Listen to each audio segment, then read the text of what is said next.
Must have run everybody off Sunday, huh? Hi, how are you? Good, how are you? Good. Are we on the raising our kids one? Which one are we on? I've been gone. I think it's my spouse. Love your spouse. Okay. How was your week? It's been crazy busy. But Really? good. Yeah. How is it going? It's good. Just a lot every day learning. It's just learning for 8 hours straight. Every Wow. day. It's a full workload. It's a lot. Is it regular, like, 9 to 5 hours? No, I've been getting there at 7. And Oh, okay. I'm usually done by 4. love But that. it takes me about 45 minutes to get there, so I leave pretty early in the morning. Okay. It's Well, just long day. hey, at least you start early. Yes, that is nice. And ending at 4 is good. There are certain days though where I work the evening shift and that's like 1:30 to 10. And Okay. so when I work those days, like I'm just thrown off schedule I know. for a long time. When you work 1:30 to 10, though, do you come in later the next day, or do you still have to come in 7 sometimes? It depends. Like sometimes I'll be back at 1:30, but sometimes I have to be back at like 8, and so that's hard. Yeah, that's big. Yeah. That's big.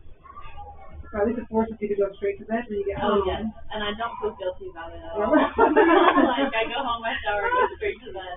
No dilly dallying. That's good. Well, at least they're keeping you busy. Yes. And then do you get time on the weekends to go and? A little bit. I've been taking my board exams, so I've been studying Okay. on the weekends, and then I also work every third weekend, Okay. so haven't really gotten to explore. Yeah, no, you know what? There's time for that. Yeah. You do the work now, so you don't have to worry about it later. Yeah. It's not going anywhere. Yeah. I know. And, I mean, I haven't even found it yet. It's not much here, but there's lots of good people that you can find, Yeah. and that's what you like to do. Yeah. There's literally nothing to do here, in my opinion. But I'm just being honest. But on August 2nd, we're having a young people. See, there you go. But that's what I just said. You find some good people, and then your dance card will be full after that. Right. We got a lot of people Yeah. coming in from out of town. I have some of that there. Got a lot of Dance young card. people coming from out of town. Yeah. August 2nd, They've had Saturday. some before. Okay, I should be here because So, I work that week. I do need to start spreading the word among y'all because I put it out on our email, but most of y'all probably don't get that. So I'll have my announcement tonight. I'll try and get around and tell them. I can try to tell. I know I have Morgan. Okay, so Saturday night, we're staying at our house. I'm going to write out cards, Sunday to hand out. Oh, Okay. tell me about it. So we're having a young adult get together. So that is, Yeah. They never had like. He didn't know. any other conversation. I mean, I guess you could But I mean, surmise like that I had this before guy, that I and just- I was not thinking about that. And then I was like, oh, so I like did one of these numbers, like do this, and I was like, This will be our second this one the whole this year at time? our house. Oh, nice! Yeah, so it's all recorded. Hey. Hello. I, but it's got. Right. We had a whole bunch of young people also come good in that at once. You Well, know, that's not one. we had Abby and Morgan and, someone else. This is my next one. Luke, Okay, now. just moved here.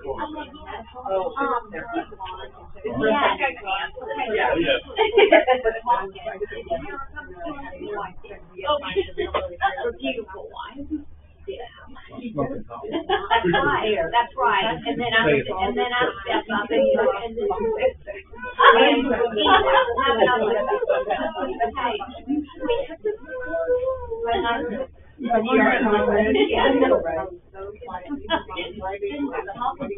How are you?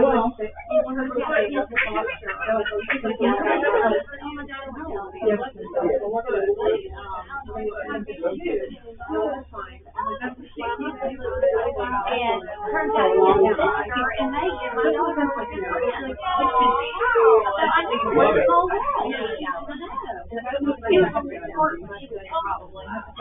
now he's an engineer. Yep. He just moved At one point, we were all little sports.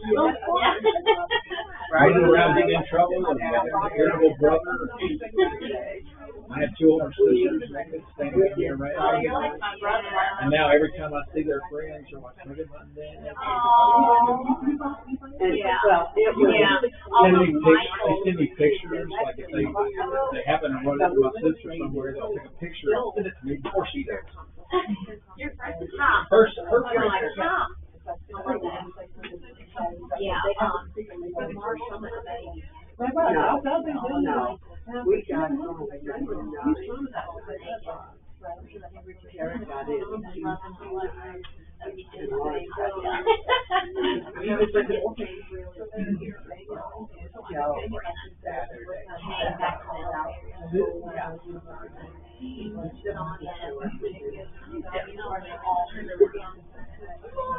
All right. I got a little effort, so all his friends like,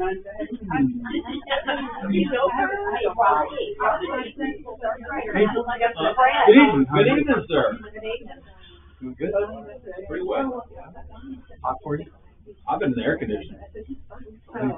Now, our crews have been out in the heat. Got a kind of blue. I'd hate to be on an asphalt field. Or a roof, or anything like that. You want to dig your asphalt up? Why don't you just leave it and head over the top of it? Cobblestone. Over that. Tear it up. I can't put. You can drive the Bentley down to. Yeah. I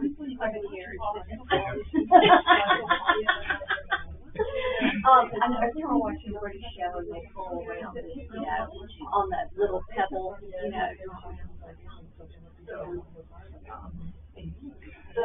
Yeah, 100,000 YouTube can have What? 100,000 YouTube can have one Yeah.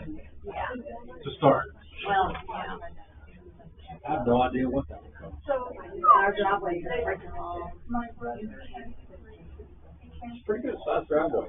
Jim DeWitt at one point had a whole bunch of the, black stuff to go with, steel crack. But I just was just, I'm thinking the whole thing, how much would it cost to tear it all apart? It just depends on how many square yards there are. All right, we're going to get started. Kurt, would you lead us in a word of prayer? Let's pray. Our kind of gracious Heavenly Father, we do thank Thee for a beautiful day you blessed us with. Come before Thee as we study more of Thy Word, apply it to our lives, and teach others to the best of our ability, but always standing for the truth, Father. For those of our number who are sick and ill, we ask that You continue to be with Lynn Howell as she heals. Watch over Neil, be with Marcy, and comfort them. Help our mother, help Mom, continue to be with my brother-in-law, Philip. Let us welcome the new families that are coming in, Father, and let us welcome the new preachers as we strive forward to do the work for You. Be with the leaders of the land, and peace can reign around the world. We ask these things in His name. Amen. Thank you.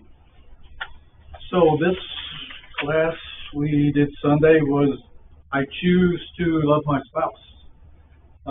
And we had, I asked the group who's been married so many years, and we ranged anywhere from 4 years all the way to 53, I believe it was. Correct. And I asked everybody describe one word that would maybe sum up your marriage. And one of the key words that we found in the center was Jesus. And then we had unselfishness, we had communication, we had patience. I remember what were others we had? I didn't write them down. Dedication. Sorry. Serve. Sacrifice. I wasn't here, but I would have said partnership. Partnership. We didn't have that one, I don't believe.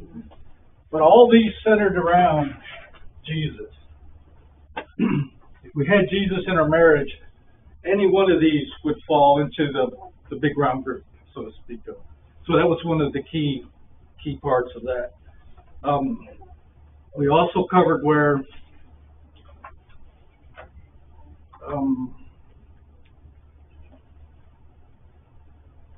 that was kind of what we asked, what was the meaning of true love, in your marriage, stuff like that. We also covered, I told the story about the third balcony marriage, or third balcony love, and everybody kind of liked that. I can repeat it. Okay. You don't have to. Sure. You want to hear it again? So man fell in love with an opera singer. Beautiful opera singer. He never was close enough to really see her. But he had the view from the third balcony. Man, what a view he had. She was so obviously much older than he, but it didn't matter. Didn't matter at all. He fell in love with her voice and decided with a voice like that, you had to be happily married happily ever after. So he set his mind on that marriage. Well, after a whirlwind romance, wonderful time, the honeymoon came. Once the honeymoon came, then the horror was revealed. When they were getting ready for bed, she pulled off her wig, ripped off her false eyelashes, yanked out her false teeth, plucked out one of her glass eyes, unstrapped her wooden leg, and removed her hearing aids. In shock, the man said, "Scream!" He screamed, said, "Sing, woman, sing. Please, I beg you, sing." Marriage isn't easy. That's what we discussed. It wasn't easy as it looks from the third book. It takes a lot of work, a lot of wisdom, and a lot of patience. We did cover a little bit of Proverbs 24:3-4. It was wisdom is discernment from God, understanding its response, insight into difference between the sexes, knowledge involved, unwillingness to admit that maybe we don't know everything. But the bottom line is, unless the Lord builds the house, they labor in vain who built it. So that brings us to tonight's lesson, the 7 musts for love. In Genesis 2:24, it says, "Therefore a man shall leave his father and mother and be joined to his wife, and they shall become one flesh." But some of the problems we run into, not maybe some problems that run into, is leaving mom and dad and standing on your own feet, which falls back to Genesis. Some who marry shouldn't, because either they aren't ready to cut the parental apron strings, or mom and daddy won't let them go. It takes 6 people to make this principle work. A married couple plus 2 sets of parents. If 2 people cannot live on their own physically, financially, and mentally, they have no business getting married. To abuse the first and most fundamental principle of marriage, it is to invite disaster from the beginning. But not always. Any comments?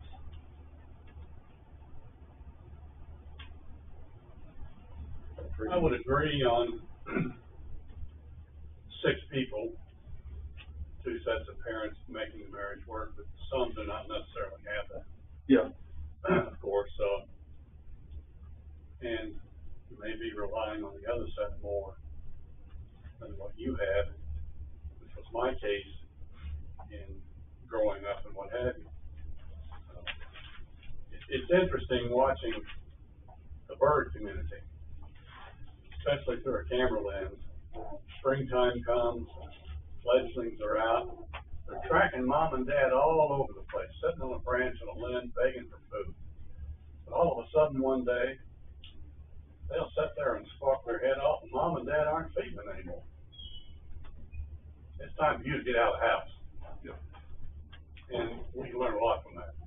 And I know this time of age or so, I mean, there isn't always 2 parents, like you say, on that side. And it's pretty common. Unfortunately, it's pretty common. It also says that husbands who marry a daddy's girl. I don't know if anybody knows what I mean by daddy's girl. But basically, father who has given them everything they could ever want. Well, they will live in constant frustration, being unable to provide the lifestyle in which she has been accustomed to.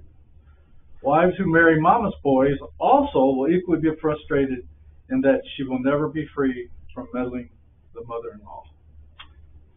So, pretty much that. I think the important thing is that there be boundaries, and that's the couple. And it says it has to involve 6, and I agree with that to an extent, but it's the couple that has to set the ground rules, and they have to be willing to stick with it, and not in a harsh way or anything like that. It's just a husband and a wife have to rely on each other before they rely on anybody else. And, you know, it's all right to seek counsel and advice and assistance at times. That's perfectly fine. But if you're constantly going back to parents for that advice or that help, as opposed to working it out, figuring it out, a couple figuring it out with God involved, it's never going to work, because no matter what you do, you're always dependent upon somebody else and never have that dependence on each other. And I agree absolutely, but not to say that the parents can't help or give some advice. You know, like you said, They should give advice when they're asked for advice. Exactly. Instead of just jumping in and say, I think you should do this. This is because this is the way we did it. Well, the way we did it may not always be the way they need to do it. And I agree with you. You know, that's why it says that they shall become one as flesh. We always had I think it was kind of neat when Julie and I got married, her mom and dad lived in Florida. So there was no worry about them just popping in on us. I mean, we knew they were coming well in advance. And after they moved to Olive Branch, I think it was like the first couple of days, my mother-in-law just showed up. Loved her to death. Love her. But she just showed up. And she just let herself in. And so, it wasn't very long after that, because actually I was off work. Lainey was born. She had just been born. And so, I mean, she wanted to be there. I get that. And I just had a little conversation with her. I just said, I love you coming over, but I'd like for you to call ahead and let us know you're coming. Me and Linda had a similar incident. We got married young, of course, and their parents had a mobile home park. Well, we were renting one of the homes in the park. Well, they were like within eyes view, you know. So it was really tough, you know, and before we got married, I purchased one of the homes, but she was like, didn't want to give me the keys. And I'm like, she's still living at home. We're not married, but I'm trying to establish where we're going to be. And it took, like you said, it took a little, basically come to Jesus meeting with her that you're going to give me the key. She can stay up there, but she's going away from mom, you know. So it was really difficult. And, you know, she didn't even have to show up, because all she had to do was look down the bottom and, you know, she could see pretty much what was going on. So that was a pretty touchy situation, so to speak of, until we actually had a conversation. So, and sometimes that's what it takes to break that tie, to say, okay, we're one flesh here. You know, we're going away from mom and dad. So, and it's not easy. Like we discussed Sunday, all of this is not an easy thing, you know. So, part B of this, embracing the principle of permanence. What does permanence mean? Forever? Okay. 2 people pledge before God and man that they will remain together until death do we part. Does that hold any ground nowadays? When I was growing up, I don't know about Brian, but overall, the average, my age group, the average divorce rate was 50%. It had approached that. Now, that included some who were divorcing and remarrying as well. It wasn't that long ago, 2 generations, where you mentioned the word divorce, well, somebody would slap you. Literally, I mean, that was a forbidden word. But that's happened in my generation. Absolutely. And I think as we continue, it probably is going to get worse. You know, I think that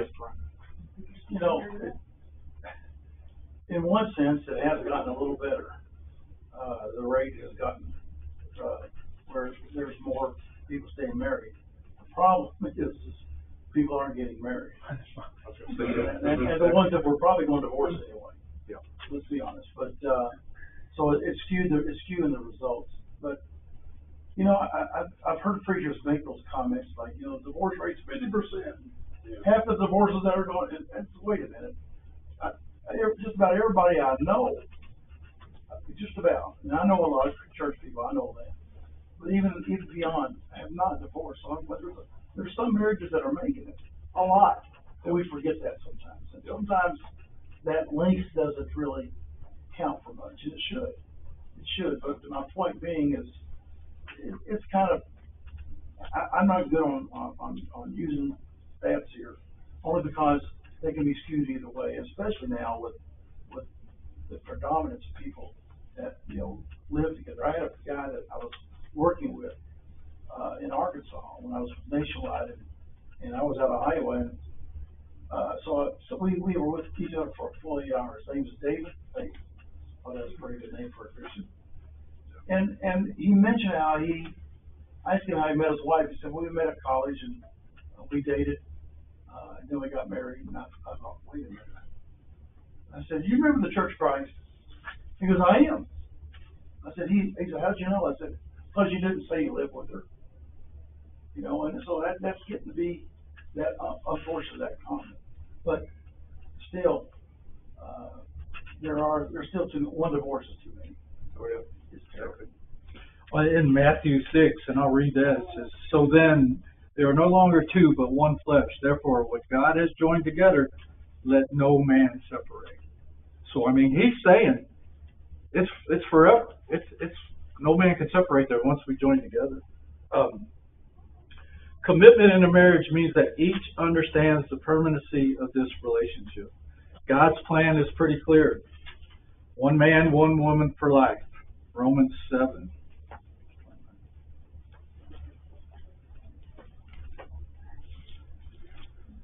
Verse 2. For a woman who has a husband is bound by the law to her husband as long as she lives. But if the husband dies, she is released from that law of her new husband, of her husband. Sorry. Even then, through repentance, patience, and prayer, there can be reconciliation if both parties will cooperate with God. You know, Tom, and a little background here. Many may know, but Wilson's first wife left him with 3 kids. And it was a tough time. It was a very difficult time for him. And left him for, you know, an adulterous situation.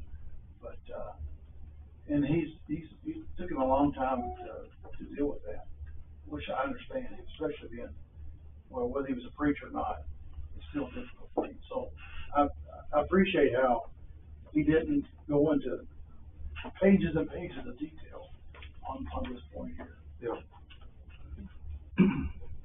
But he still gets to the point. He does, yeah. And he has short. written articles and books and so on this type of situation. Just interesting to know his background. And I know sometimes I'll be talking to some folks, and me and Lynn have been married 43 years. And they'll ask you, well, how long have you been married? And I said, well, no, fantastic 43 years.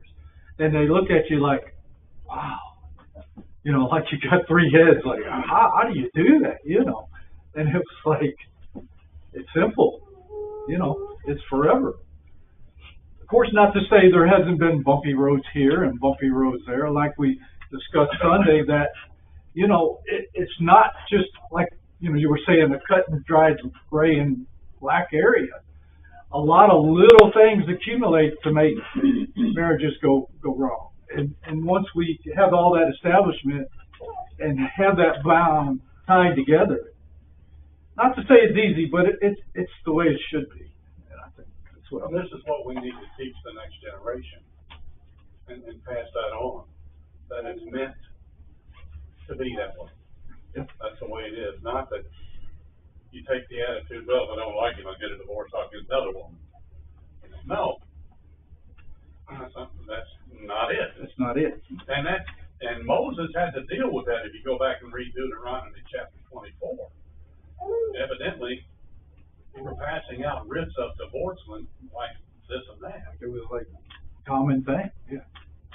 which unfortunately this time of year, it is, time of age, it is a common thing, you know, like you were saying. Well, we'll just get another one, you know. Also says love is coming together as one in unselfish acceptance, which falls back to this Genesis 2:24 as well. While the one flesh speaks of a sexual union in marriage, it speaks to more than that. Two people from different backgrounds and with different temperaments, habits, scars, interests are not going to automatically leave the ceremony and become one in the totality of all that God intends. In fact, the fact is, this involves a lifetime of growing up and old together, which, what will we determine is old? You know, I mean, the prime time, is that old? I don't know, you know. Older than me. Older than Gary, which Gary said I'm Older than you. Older than me, but I could be Gary's dad, I believe. No, it's just anyone can say older than me is older than you. No, you. You said it worse. Older than me. It's you. So I mean, that way you're not old. I got it. Now you get it. Ephesians 5. Real quick. And 28 and 29. John Jameson always says that, you know, old is anything that's my age and over. He points at me. He always says, he says the golden age group should be called Gary and older. Gary and older? Come on, man. The geriatric group? Pretty good there. Pretty good. I couldn't resist. He got me Sunday, so. John did? You did. Oh, I did. Okay. Somebody read that for me if they would, please. Ephesians 5:28 and 29. So husbands ought to love their wives as their own bodies. He who loves his wife loves himself. No one ever hated his own flesh, but nourishes and cherishes it, just as the Lord does the church. The case may pass before reality and totality of this kind of love becomes fully evident. Does anybody, there's been some commercials, or I don't remember if it was a commercial where it was, where there's two older couple and I think she's sick and he's like right next to her holding her hand as she's going to pass. I mean, that took decades to get to that example of love. And that's what we should all strive for, that, you know, in our golden age when it's one's getting ready to pass or other. I mean, we should be there as a firm group, and that's the way it should be, like I said.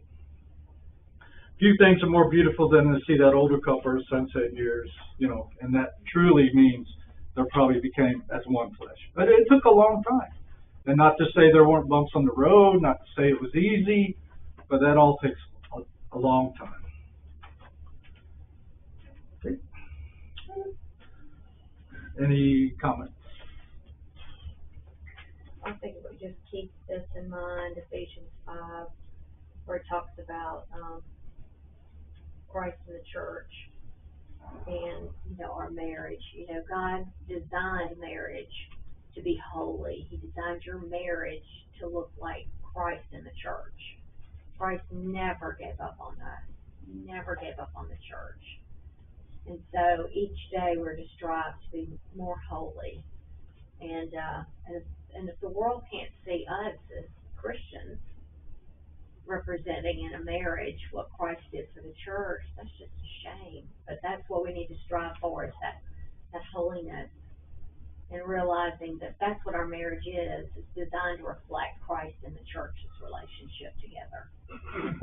Absolutely. I also agree that when we show that, our children see that, Yeah. other Christians see that, everyone around us sees that, and that's our light. We're supposed to shine. Right. And that's a solid cement, I think, to the Christian way about, or the Christian life, or the Christian attitude. Any comments other than that? It's pretty much cut and dried on that. Okay, this one here is probably touchy, but the delight of sexual intimacy. I mean, Song of Psalms, Genesis, Corinthians, God intends for there to be that intimacy relational. Outside the marriage, though, it's dirty, defiled. Inside this union is a wonderful expression of love, beauty, and purity. Hebrews. The other benefit you could give your children when they're older, age appropriate, is to tell them sex is wonderful. Because when we grew up in the church, it was like dirty, awful. Sex is so wonderful when you get married. Exactly. And it's And designed have a great time when you get married. So that way, when you get married, you don't feel dirty. Exactly. But instead of just beating it, and that was one of the things that I was determined to teach my children when they were age appropriate, is how wonderful sexual intimacy can be to bring you together inside the marriage. Yep.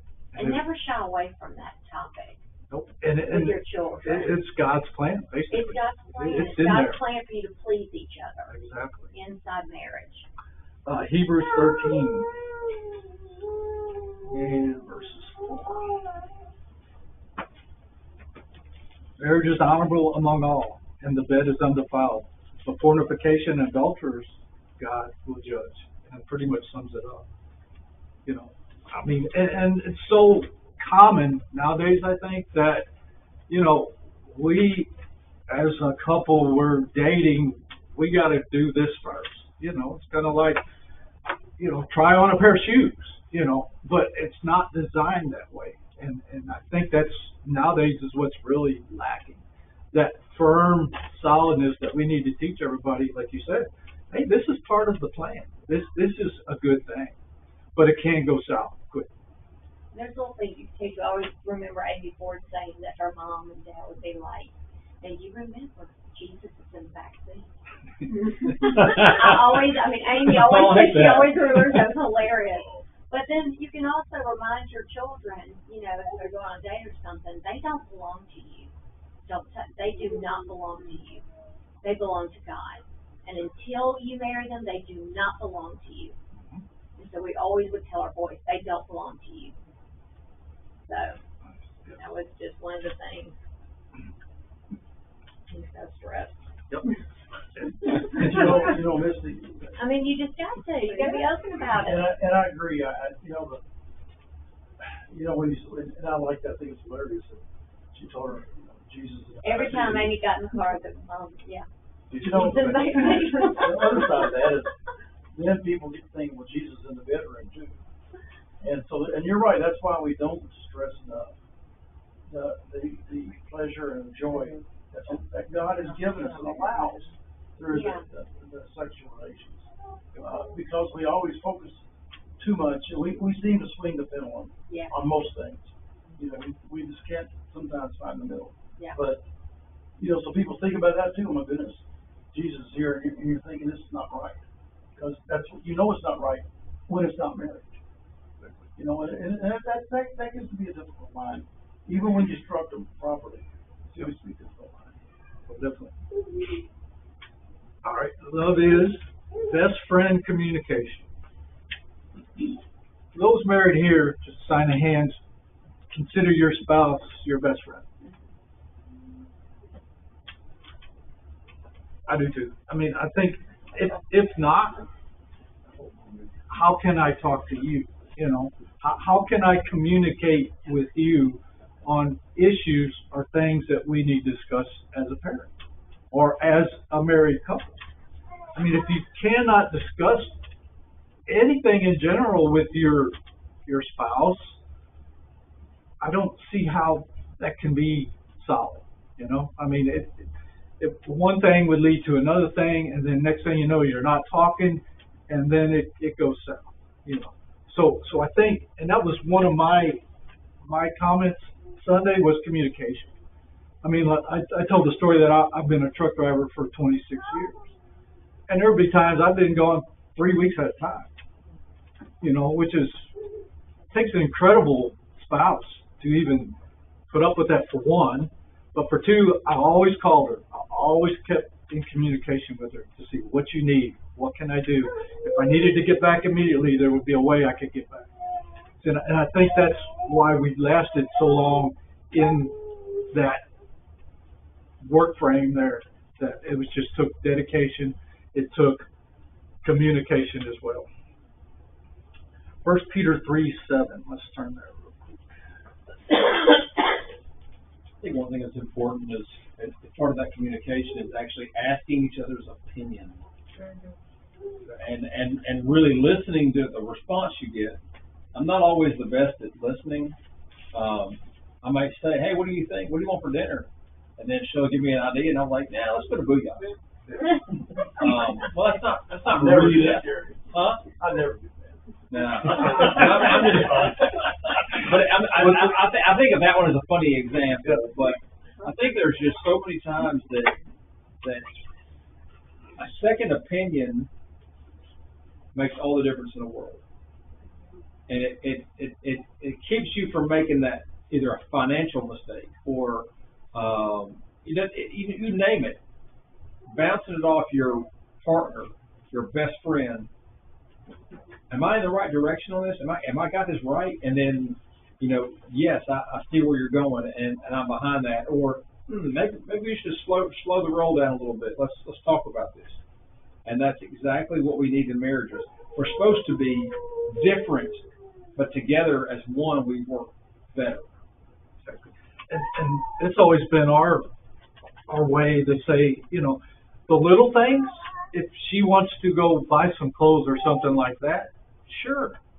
But we always made it a point that any big thing, like say a house or a car or something expensive, Stop on the car. So you were free, but anything below a house, you were good to buy. But what I'm saying, it was like we both talked about it and we both agreed on, okay, this is what we're going to do, And I think that's lacking a lot sometimes, which, I'm going to do what I want to do and you're going to do what you want to do and we'll have a happily ever after marriage. It don't always work that way. I mean, you've got to be communicating. And I think nowadays, with the internet and iPhones and texting and Facebook and everything, we spend more time connecting with everybody else than we do sitting face to face with our own spouse or our best friend. And I think that's a key part too, that just take that little bit of time out and enjoy each other. Kurt. Think about the last time you came together at the dinner table and just sat around and talked. Oh yeah, I mean, and everybody's got busy lives, but a half hour, a walk around the park, or a walk around the neighborhood, or just, hey, let's go have breakfast one morning. That makes a world of difference. I agree. I think everybody else agrees as well. Just maybe if you drink coffee, let's go get a cup of coffee before you go to work. In my case, I'm retired, so hey, I can get a cup of coffee any day of the week, so, but not necessarily if the spouse is still working, Of course, the title of this series is, we have a choice. And I got thinking, I don't know if I consciously made the choice, Yvonne's going to be my best friend. But when you make the choice that, what we talked about earlier, marriage is permanent, and I made that choice, and the other choices, then it kind of falls in line. So I was thinking, I didn't really make that choice, but it just fits. But it's part of making the complete choice that you're going to make this commitment, and you're going to keep this part of it. I agree. Exactly. It takes work. Yeah, it's not easy. I mean, all this is not easy. I mean, and it takes a long time. It takes decades sometimes to really get to that point where we're one. We think it's one. I've used this before. I'll do it again. I still see it. My parents divorced when I was 10 years old. And I'm in the attorney's office, and the attorney is asking me which parent I want to stay with. And I'll say it. Right now, if I could go back in time, I'd probably be in jail for slapping that attorney. You don't have to for a 10-year-old. 10-year-old, to make that decision, I yeah. still see that question, I still see where I was saying. And this also says to live with your wife literally means to dwell down, speaks of close companionship, and there can be no companionship without communication. I mean, it's pretty much the bottom line. Wives, make inquiries of his world. Gently bring him into yours. You know, what you do in a day's time is totally different from what your husband may do in a day's time. Husbands can step out of their own world and learn to listen. That's why I said Sunday, the favorite word I use is yes ma'am. You know, doesn't always work, but yes ma'am is probably a good comment. You know, the art of communication is fine-tuned by listening. Most of the time, she doesn't want you to fix her problem. She just wants you to hear what she has to say. And look at her when she's talking. And look at her face to face, exactly. Because there, you know, it may not have been anything you've done, but she may need your help on something that's troubling her as well. Love is honoring her as your most important person in your life. 1 Peter 3:7. We just read that. Most marriages don't fail over, like we said earlier, the big things, but an accumulation of small things. I'll give you an example of that. My dad told me this, you know, because when I was disrespectful to my mom, that was a really bad mistake. He let me know. And I thought, with the grandkids, and these my two daughters can tell you, I'm not the same person. I let them get away with most everything. But I did find I have a limit. One of the grandsons, not either one of these kids, we were at Lauren's house, and Carter was about 7 or 8 years old, and Yvonne told him to, we're outside in the patio, and she said, I want you to go get that ball. He says, no. Oh my goodness. And Dustin, Lauren's husband, was watching it, and I just went immediate dad mode. I got him over there, and I ready to riot act. And Dustin said, that was so cool. You know, but I don't talk to the kids like that, but that, when they disrespected her, that's when you draw that it just line. came right out. Yeah. That's your parental line drawing right there, basically. Yep. And you have to sometimes, you know. But it was also the line. Don't think anyone, in my opinion, should disrespect Yvonne. I think that's what he's trying to say here. Yep. And my dad always told me this is going to hurt me a lot more than it's going to hurt you, you know. Well, don't do it then, Dad. That never works, you know. I got many a whoopings in my younger ages for, like you say, back talking my mother, you know. And it didn't. Dad was the type of person that didn't, whatever was close, he was probably going to get swapped with it, you know. So, and you know, not to say nowadays you probably go to jail for it, but back then, you know, it was just, that's the way it is, you know. And I think a lot of that's missing, you know, just discipline and love. Wives, do you compliment your husbands? Husbands appreciate hearing the simple thing, thank you, for keeping the yard mowed, the car repaired, whatever daily grind he faces. The work world, you know, whatever he's doing. And more than just a passing thanks, you know, as you walk out the door.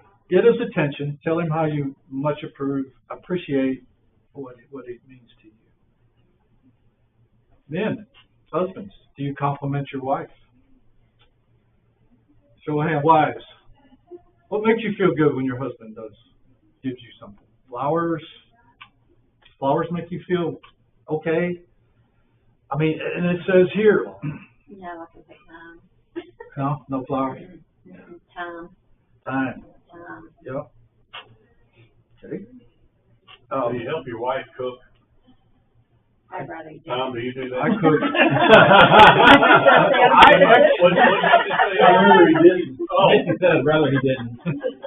I actually cook probably 80% of the time, to be honest. Doing the dishes is his thing, and I love it, because it is not mine. Mm-hmm. There we go. But I mean, I love to cook. So, you know, and I'm probably one of the few growing up and going through grade school, I took home ec. The neatest thing I ever did, because I learned how to bake, I learned how to cook, and they don't offer that no more. But then with that, and then going through Boy Scouts, I mean, it just all combined, and it's what I love to do. I mean, I have an outside kitchen where I cook year round. So, yeah, that's my niche. Which, you know, her cleaning the house, no, I don't really like to clean the house, you know, so that's their niche, which is great. I think nowadays sharing the responsibilities of the common areas is a bigger deal than It is. you're the woman, you stay at home and you take care of the house and I'm going to go out and work. It's like, well, don't leave your dirty underwear on the floor, you know. That sharing that responsibility of taking care of the house, which you both live in, means a lot more to women these days than buying flowers. I would just get my own flowers. Yeah. I'll probably like them more. Yeah. Okay, Mitzi, do you let him fold clothes, do laundry? He always folds clothes. Okay. Yeah. Do the laundry I'm better at. And it's a comfort knowing Yeah, that real if cold. something happens to you, Yeah. they won't be Yeah. helpless Yeah. too. I mean, Yeah.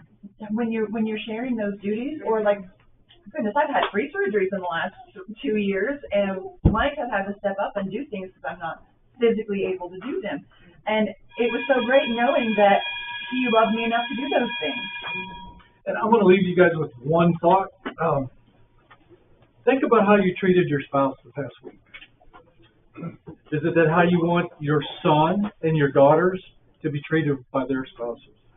Christianity involves more than believing certain truths as they relate to local church and its work and its worship. Christianity leaves the first day assembly and goes home with us every time. Keep that. Thank you. Thanks, Tom. Thank you. Eric, I'm you're on time. I